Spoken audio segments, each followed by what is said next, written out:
Estamos de volta com o Pensamento Jurídico, uma produção da Magis. Hoje estamos discutindo a importância do futebol, do esporte na vida profissional e associativa dos juízes. Neste bloco nós vamos conversar sobre também a importância da vida itinerante dos magistrados. Ao meu lado aqui o desembargador Armando Freire, da Primeira Câmara Civil do Tribunal de Justiça de Minas Gerais. Doutor Armando, gostaria de falar um pouco agora, mudar o nosso assunto, falamos de futebol nos dois blocos anteriores, a respeito agora da vida itinerante do magistrado. O senhor é típica figura do juiz de carreira. Qual que é a importância que isso tem para a vida profissional, para o julgar do magistrado? Sobretudo a experiência, né, que se adquire nessa trajetória que tem, né, o início no interior, naturalmente em comarcas menores no início, né? E no curso dessa trajetória até que se chega à capital e posteriormente, né, isso ajuda na formação do magistrado, conhecer a região norte, a região leste, sul? É de fundamental importância, né? Essa oportunidade de vivenciar os problemas, né, de uma comunidade às vezes mais pobre, mais carente, nessa diversidade, né, que é o estado de Minas Gerais, com regiões tão distintas, né? Eu, por exemplo, comecei a minha primeira comarca no sul de Minas e, posteriormente, a segunda em Conceição do Mato Dentro, duas regiões, né, diferentes. Mas, de né, qualquer forma, o senhor teve no Conceição do Mato Dentro e Diamantina, duas regiões próximas, ali Conceição no Cerro, né? E eu sou natural do Cerro. Exatamente. Aí já foi um pouco um pouco, não muito, na minha região. E uma região de muita tradição jurídica, né? Foi dali que saíram 3 ministros do STF, se eu não estou enganado? O Cerro nós temos, né, esse orgulho, né, de ter cedido, né, são 3 ministros, né, do Supremo. O primeiro deles, o Sayão Lobato, o grande Pedro Lessa e o Edmundo Lins. Um deles foi o primeiro presidente do STF? Foi o Sayão Lobato, né, da era republicana. E de onde vem essa relação de cerro, essa tradição jurídica? Pois é, bom, nos tempos primeiros, né, pela a extensão, né, da comarca do Cerro, que, salvo engano, é a 4ª mais antiga, né, do estado, e era, na época, uma comarca muito extensa, que ia até ao estado da Bahia, né, pelo Nordeste todo. E era um polo, né, da mineração, exploração minerária na época, né, e com certeza a facilidade das famílias que, né, viviam naquela região, os filhos estudavam e eu acho além que da riqueza mineral, riqueza histórica também, né? Riqueza histórica, né? Agora, disse muito o doutor Armando a respeito dessa tradição, da vocação, fala-se muito em juiz vocacionado. O senhor acredita nisso? Isso é algo que se conquista ou é algo nato? Não, eu acredito. Acho que se não houver um pouco, pelo menos um pouco, da vocação, não se sustenta, não.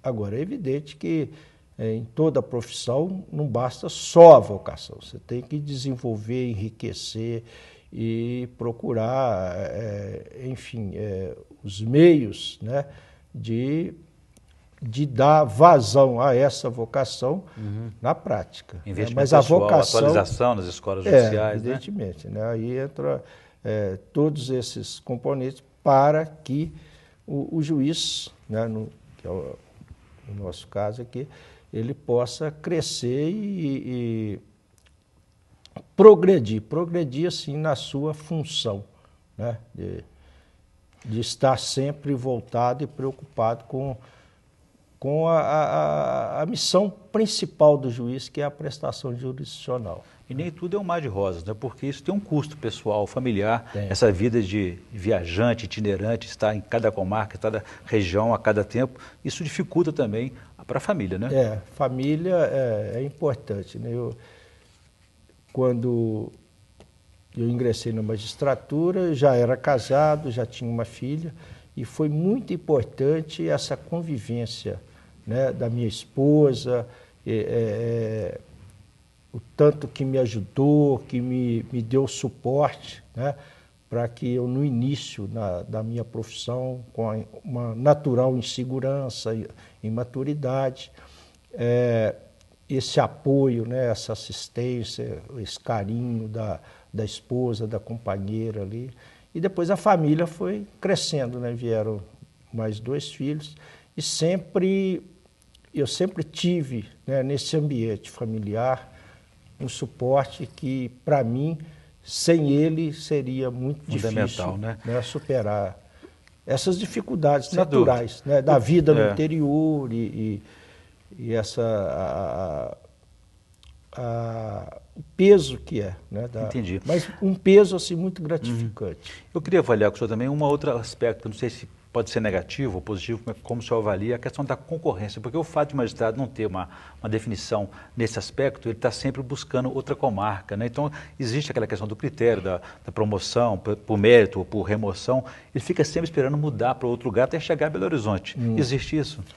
Existe porque é uma carreira, né? Há colegas que preferem fazer a sua carreira dentro de uma determinada região.